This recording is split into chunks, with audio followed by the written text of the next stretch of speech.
반갑습니다. 오늘도 생명의 삶 스케줄을 따라 말씀을 나누는 우리에게 하나님께서 놀라운 은혜로 채워주시기를 소원하며 함께 말씀을 살펴보겠습니다. 오늘 말씀은 에레미야가 5장 1절과 2절 말씀입니다. 함께 화면을 보며 읽겠습니다.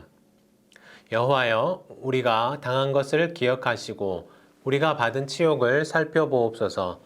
우리의 기업이 외인들에게, 우리의 집들도 이방인들에게 돌아갔나이다. 아멘.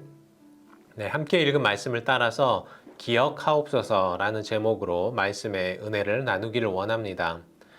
여러분들은 여러분의 자녀가 큰 잘못을 저질렀을 때에 어떻게 대처하십니까? 부모님에 따라서 또 가정의 문화와 환경에 따라서 조금 차이가 있겠습니다만 잔소리를 심하게 하는 것부터 시작해서 또 동양의 전통은 매를 들어서 체벌하는 방법도 있겠죠. 요즘에는 핸드폰을 뺏거나 아니면 스크린 타임을 없애는 것, 혹은 외출 금지, 용돈을 주지 않는 방법 등 다양한 방법을 통해서 아이가 잘못했다는 것을 깨닫고 다시는 그런 일을 벌이지 않도록 훈육하는 것이 아마 대부분의 부모의 마음일 것입니다. 그러나 여러분, 대부분의 부모의 마음이 같을 것이라 생각합니다만 자식의 잘못을 체벌하고 훈육할 때에 아마도 마냥 행복한 부모는 없을 것이라고 생각합니다. 아이에게 쓴소리를 해야 하고 때로는 매를 드는 과정은 자녀에게도 힘든 시간이지만 부모에게도 역시 힘겨운 시간이 될 것입니다. 그런데 한 번의 체벌로 부모와 자식 사이가 완전히 틀어져 버린다면 얼마나 아프고 힘들까요? 그러나 그때 자녀들이 용서를 구하고 아빠, 엄마 품에 안긴다면 어떤 부모도 마음을 풀지 않는 부모는 없을 것이라 생각합니다. 오늘 말씀 속에 등장하는 예레미야 선지자의 기도 역시 마찬가지일 것입니다. 오늘 말씀을 우리가 1절과 2절만 읽었지만요. 1절부터 24절 전체를 여러분들이 훑어보시면 알 수 있듯이 예레미야는 오늘 기도를 통해서 자신들의 잘못을 인정하고 하나님께 은혜 베풀어 주기를 호소하고 있다는 것을 알 수 있습니다. 마치 자식의 아버지께 매달리면서 용서를 구하는 것만 같습니다. 부모와 떨어진 어린 자녀가 결코 살아갈 방법이 없기 때문에 아버지를 의지할 수밖에 없을 것입니다. 예레미야가 아버지 하나님께 애절하게 매달리는 이 기도를 한번 보시면 좋겠는데요. 1절 말씀을 보시면 예레미야는 여호와여, 우리가 당한 것을 기억하소서라고 말하고 있습니다. 우리가 받은 치욕을 살펴보옵소서라고 말합니다.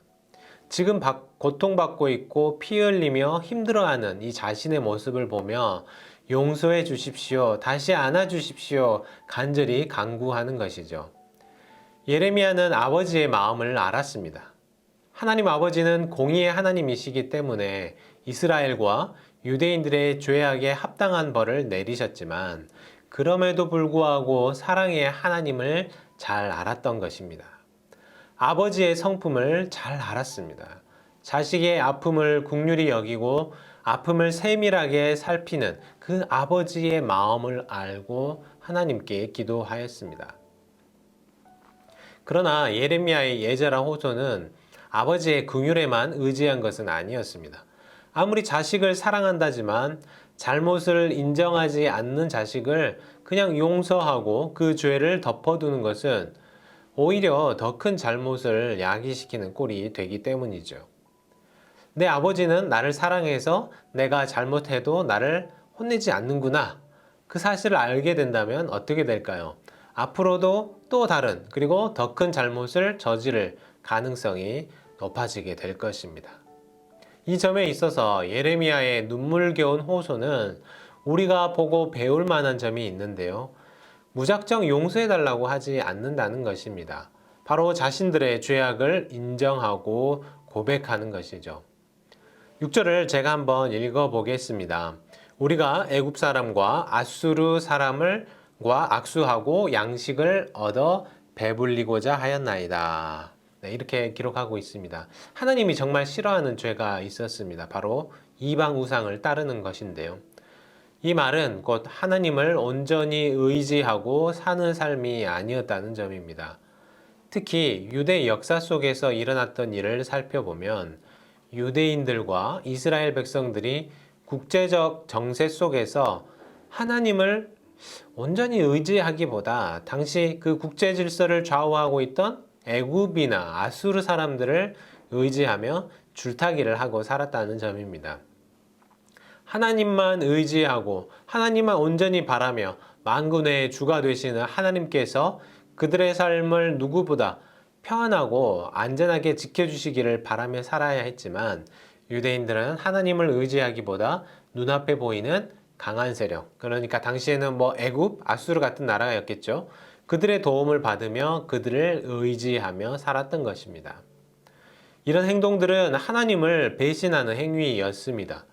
그동안 하나님께서 그들을 애굽에서 어떻게 나오게 하셨는지 하나님의 크신 능력을 다 지워버리는 행동이었습니다. 예레미야는 이 큰 고통을 겪으면서 왜 자신들이 이런 벌을 받는지 깨달았습니다. 하나님이 떠나신 것이 아니었습니다. 바로 우리가 죄를 범했기 때문에 그 죄에 합당한 벌을 받았습니다. 하나님은 의로우신 하나님으로서 잘못을 그냥 사랑이라는 이름으로 덮어두지 않으신다는 점을 알게 된 것이죠. 가끔 뉴스나 또 주변에 보다 보면 이런 부모님들도 계십니다. 내 자식을 누가 뭐라 하느냐 라면서 학교로 또 유치원으로 여러 기관으로 찾아다니는 분들도 계십니다. 만일 하나님이 이런 부모와 같은 분이시라면 결코 그분은 공의로운 분도 아닐 뿐만 아니라 참 사랑의 하나님, 우리가 보고 배워야 할 그 긍휼의 하나님이라고 할 수도 없을 것입니다.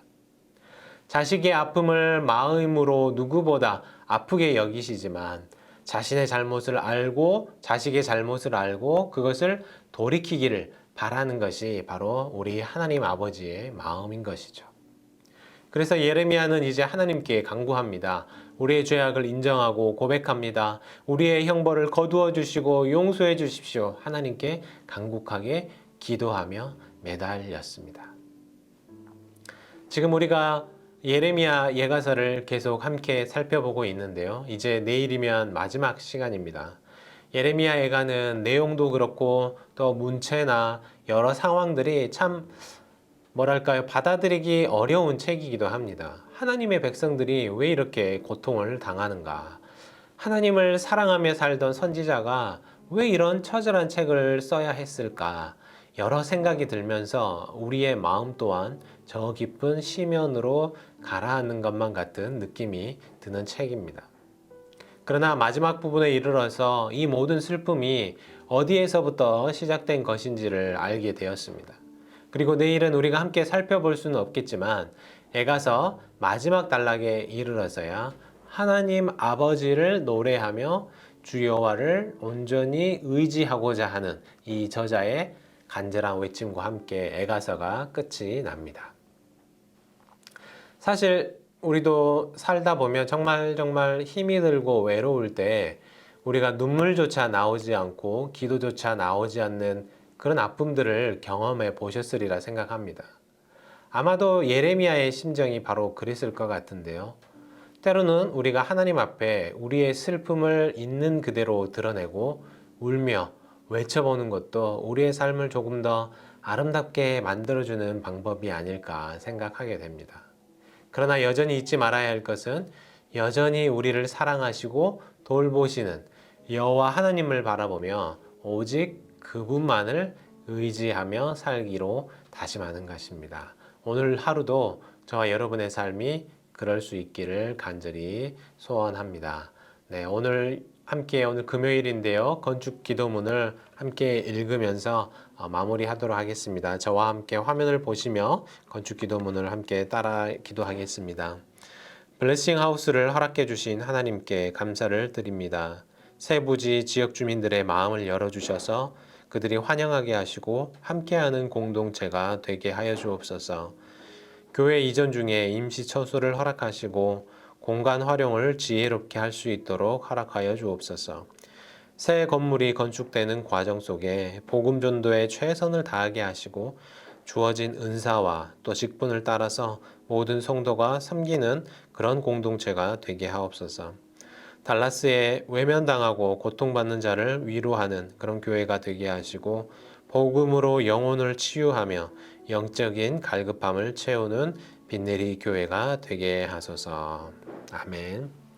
제가 마무리 기도하겠습니다. 사랑과 자비가 풍성하신 하나님 감사합니다. 예레미야 애가서를 함께 읽고 묵상하고 나누며 우리는 참 어렵고 힘든 그 아프고 정말 고통을 이겨내기 어려운 그 순간들을 함께 목도하게 됩니다. 그러나 우리의 삶 가운데 여전히 역사하시는 그 하나님 아버지의 사랑을 생각하며 주님께 용서를 구하고 주님의 은혜를 다시 베풀어 주시기를 간절히 기도하며 사는 우리가 되게 하여 주시옵소서. 이 모든 말씀을 우리 주 예수 그리스도의 이름으로 간절히 기도하옵나이다. 아멘. 네, 계속해서 개인적인 기도 제목 갖고 기도하시기를 바랍니다.